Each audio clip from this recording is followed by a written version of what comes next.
बोलेंगे नहीं यहाँ पर नमाज नहीं पढ़ो मदरसे में, आप कहेंगे नहीं कुरान मत पढ़ो। अरे भाई ऑर्डर जारी कर दो ना, बोल दो, तुम सब बोल दो कि मुसलमान नहीं है। तो यही मदरसों ने इस मुल्क को आजाद करवाया, आज आप उनको शक की निगाहों से देख रहे हैं। ये मदरसे प्राइवेट मदरसे, अनएडेड मदरसे और आर्टिकल 30 के तहत इसको कायम किया गया है। तो स्टेट गवर्नमेंट क्यों सर्वे करा रही है? आपको लेना देना क्या है? अब आप एक ऑर्डर जारी कर दीजिए ना कि अब आप मुसलमान मत रहिए, आप कुरान मत पढ़िए, नमाज मत पढ़िए, ऑर्डर जारी कर दीजिए। वही करना चाह रहे आप। ये सर्वे नहीं है बल्कि एक छोटा एनआरसी है। आप उसमें इंटरफेयर नहीं हो सकते, आपको कोई राइट नहीं सरकार को इंटरफेयर करने का उसमें।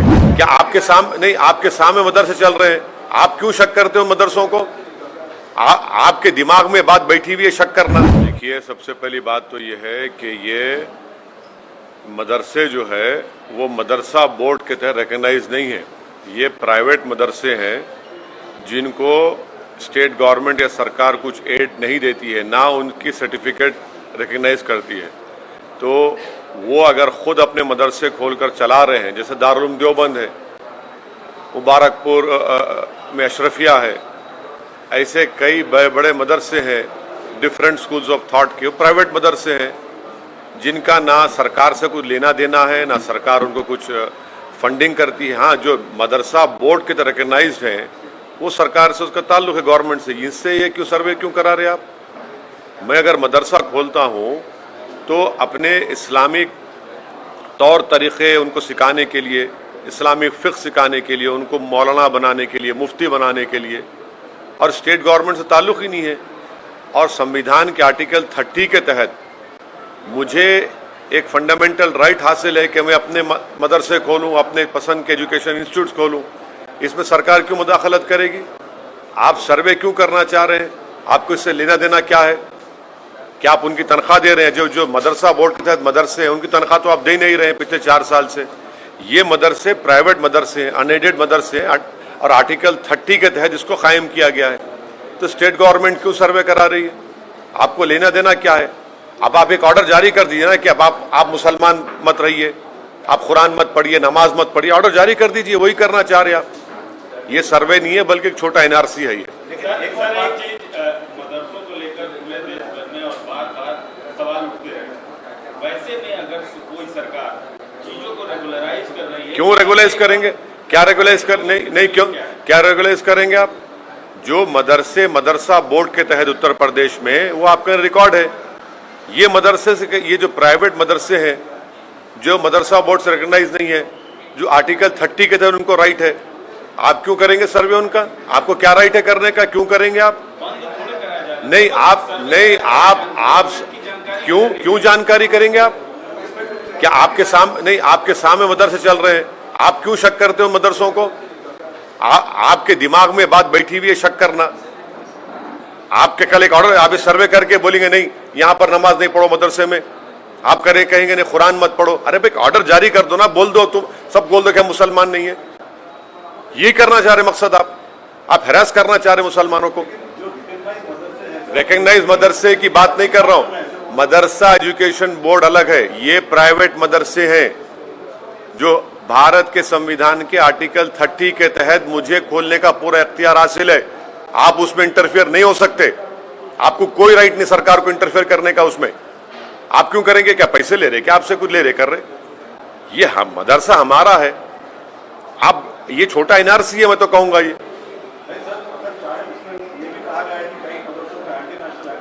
कौन एंटी नेशनल है? कहाँ एंटी नेशनल है? बताओ कहाँ एंटी नेशनल है?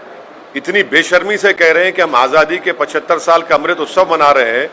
जो यही मदरसों ने इस मुल्क को आजाद करवाया, आज आप उनको शक की निगाहों से देख रहे हैं।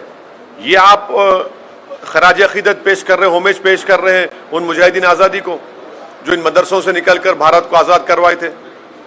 बेशर्मी की हद हो गई है।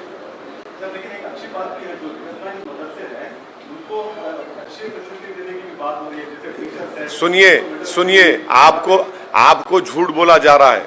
सच्चाई यह है कि जो मदरसा एजुकेशन बोर्ड के तहत मदरसे हैं जिसमें पंडित लोग वहां पर मैथ्स और साइंस पढ़ाते, कभी जाकर गाजियाबाद में इंटरव्यू लीजिए, 2-2 साल से तनख्वाह नहीं मिली उन लोगों को, 2-2 साल तनख्वाह नहीं मिल रही उन लोगों को, तनख्वाह नहीं दे रहे आप। वो तनख्वाह क्यों नहीं दे रहे आप? ये प्राइवेट मदरसों पे आप आ गए, जो मदरसा बोर्ड से ताल्लुक ही नहीं है। अरे जो मदरसा बोर्ड में है उनको तनख्वाह तो दो तुम, ना सेंट्रल मोदी गवर्नमेंट दे रही है ना योगी गवर्नमेंट तनख्वाह दे रही है उनको, वहां जो टीचर्स पढ़ा रहे हैं। ये प्राइवेट मदरसे हैं, आप क्यों सर्वे करेंगे? आपका मकसद एक ही है कि हरास करना, मुसलमानों को, इस्लाम को बदनाम करना, जो आप नफरत करते हैं। कल आप ऑर्डर पास कर दो ना भाई, कुरान नहीं मत पढ़ो, नमाज मत पढ़ो, यही करना चाह रहे हैं आप, आपका मकसद यही है। सर आपने एक ट्वीट किया है चाइना आखिर क्यों मोदी सरकार रशिया में चाइना की आर्मी के साथ हम मिलिट्री एक्सरसाइज क्यों कर रहे हैं भाई? एक क्या क्या क्या तमाशा हो रहा है? लद्दाख में 1000 स्क्वायर किलोमीटर पर चीन की फौज बैठी हुई है और फिर हमारे ग्रेजिंग राइट्स में उस 8 किलोमीटर या 10 किलोमीटर अंदर आ चुके हैं। हम अपने जानवर को ले जाकर वहां पर ग्रेजिंग नहीं कर सकते। 50,000 के करीब फौज हमारी चीन की फौज के खिलाफ खड़ी भी है। आप उनके साथ मिलकर मिलिट्री एक्सरसाइज कर रहे हैं और दूसरी तरफ फॉरेन मिनिस्टर बोलते कि चीन से रिलेशनशिप नॉर्मल नहीं होंगे जब तक कि वो बॉर्डर का इशू हल नहीं करेंगे। हम क्या जवाब देंगे उन सिपाहियों को, फौज को, जो हजारों फीट के ऊपर ठहरकर भारत की जमीन से चीन जो हमारी जमीन पर कब्जा करके बैठा है उनसे आंख में आंख डाल रहे हैं? ये कौन सी देशभक्ति है? ये कौन सी फॉरेन पॉलिसी है कि चीन की फौज के साथ आप मिलिट्री एक्सरसाइज करेंगे? क्या मजाक बना के रखा है मोदी सरकार ने हमारी देश की आर्मी का, हमारी देश की सुरक्षा का, हमारी टेरिटोरियल इंटीग्रिटी का, भारत की सॉवरेनिटी का। सर ममता बनर्जी ने भी आरएसएस की तारीफ कर दी। हाँ, 2003 में उन्होंने उनको पेट्रियट कहा था और आरएसएस ने उनको दुर्गा कहा था, और जब चुनाव आ गए तो फिर शुरू हो गई सेकुलरिज्म।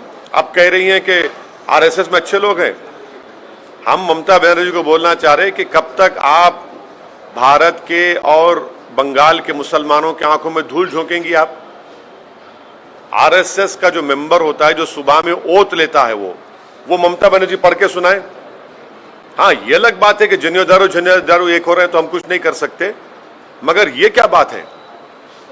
आरएसएस को आप तारीफ कर रहे हैं और फिर मुसलमानों को बोलते हैं कि भाजपा को रोकने वोट दो। कि आरएसएस भाजपा में फर्क है कोई? ये अब जो टीएमसी में जो मुसलमान चेहरे हैं, जो टीएमसी में जो लोग हमको उंगलियां उठाते थे, अब बोलो क्या बोलना है उस बारे में?